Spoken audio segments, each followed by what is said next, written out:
پلٹنے والوں کے جوتوں کی آہٹ سنتا ہے.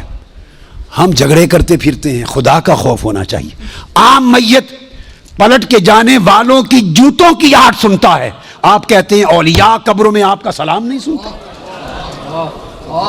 ہم کس چکر میں, ہم نے عقیدے کہاں سے لیے ہیں, ہم نے کیا ڈھونگ رچا رکھا ہے. آقا فرماتے ہیں عام میت سنتا ہے قبر میں لیٹا ہوا جوتوں کی آہٹ. اور اگر ہم سمجھیں کہ اولیاء اور صلحاء جو عام میت سے اونچے درجے, وہ قبر پہ آنے والوں کو نہیں سنتے, یہ عقیدہ کہاں سے آ گیا؟ جب لوگ مر جاتے ہیں تو فرشتے آ کے اٹھا دیتے ہیں اور بٹھا کر ایک ہی سوال کرتے ہیں, ما کنت تقول فی ھذا الرجل لمحمد. جب پوچھا جاتا ہے تیرا رب کون ہے, تو سوال کا جواب لیک آؤٹ نہیں کرتے, مشکل میں ڈالا, بتاؤ اگر جانتے ہو تو رب کون ہے.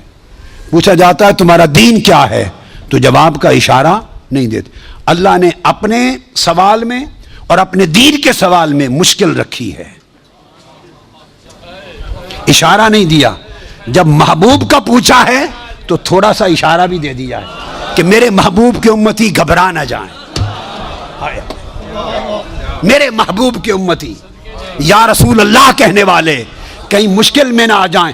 برے میرے سوال کا جواب نہ آئے دیکھ لیں گے, میرے دین کا سوال اس کا جواب نہ آئے دیکھ لیں گے, میرے مصطفیٰ کے سوال میں کوئی فیل نہ ہو. آسانی کی. فرمایا اس ہستی کے بارے میں تو کیا کہا کرتا تھا, ساتھ ہی فرشتے بولتے ہیں لے محمد, ان کا نام محمد ہے. ہائے ہائے, پرچہ بھی دے دیا, کویسچن پیپر بھی دے دیا, جواب لیک آؤٹ بھی کر دیا, آسانی پیدا کر دی. اس ہستی کا نام محمد ہے. ایک ہی سوال بخاری اور مسلم متفق علیہ, تو میں نے آپ کو سارے حوالے دے دیے, آپ پوری بخاری اور مسلم اٹھا لیجئے.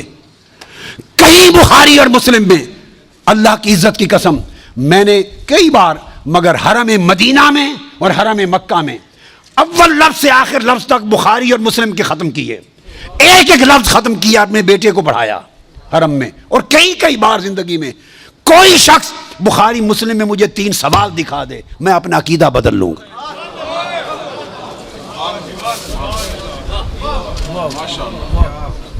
بخاری اور مسلم ایک ہی سوال بتاتی ہے, اس ہستی کے بارے میں کیا کہا کرتا تھا, اور ان کا نام محمد ہے صلی اللہ علیہ وسلم. اب ایک نقطہ اور دیکھیے, وہاں سادہ سوال ہے تمہارا رب کون ہے, تمہارا دین کیا ہے, مگر جب یہ سوال ایک ہی ہے, اس میں پوچھا ما کنت تقول, کانا یکون جب مضارع پر آتا ہے تو ماضی استمراری کا فائدہ دیتا ہے.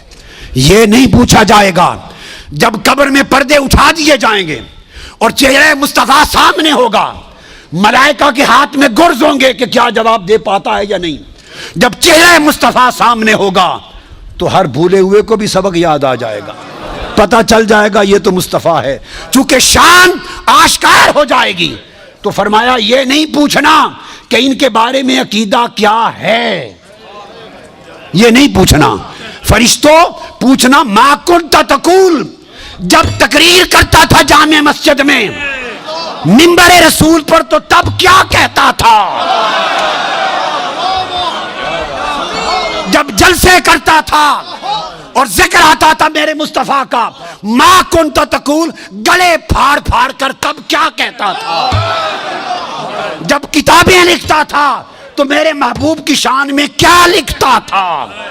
یہ نہ بتا کہ آج لے ان کی پناہ, آج مدد مانگ ان سے, کل نہ مانیں گے, قیامت کو اگر مان گیا. ارے جب چہرہ مصطفیٰ سامنے ہوگا,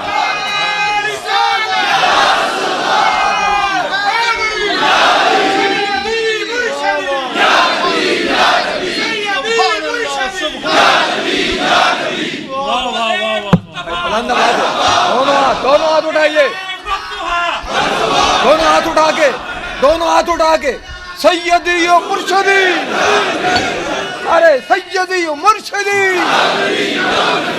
تو فرمایا یہاں تو جب کوئی اور شے نظر نہیں آئے گی سوائے 2 فرشتوں کے جو پوچھ رہے ہیں, اور چہرہ مصطفیٰ سامنے ہوگا تو پھر تو سب عقیدے کی سمجھ آنی ہے، پھر کیسے انکار کرو گے؟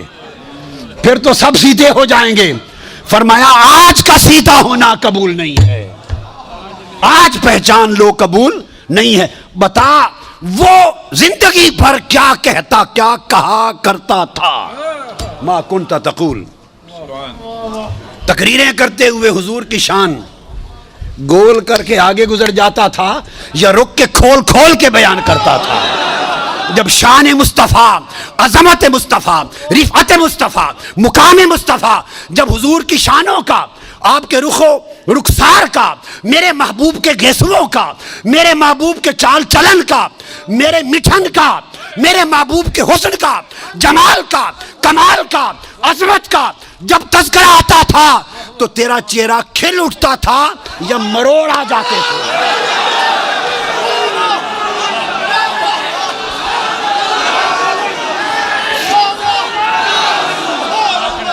جب میرے محبوب کی نعت پڑھی جاتی تھی، جب میرے محبوب کی نعت پڑھی جاتی تھی، جب میرے محبوب کی عظمت کے تذکرے ہوتے تھے، اس وقت تیرے چہرے کا رنگ کیسا ہوتا تھا؟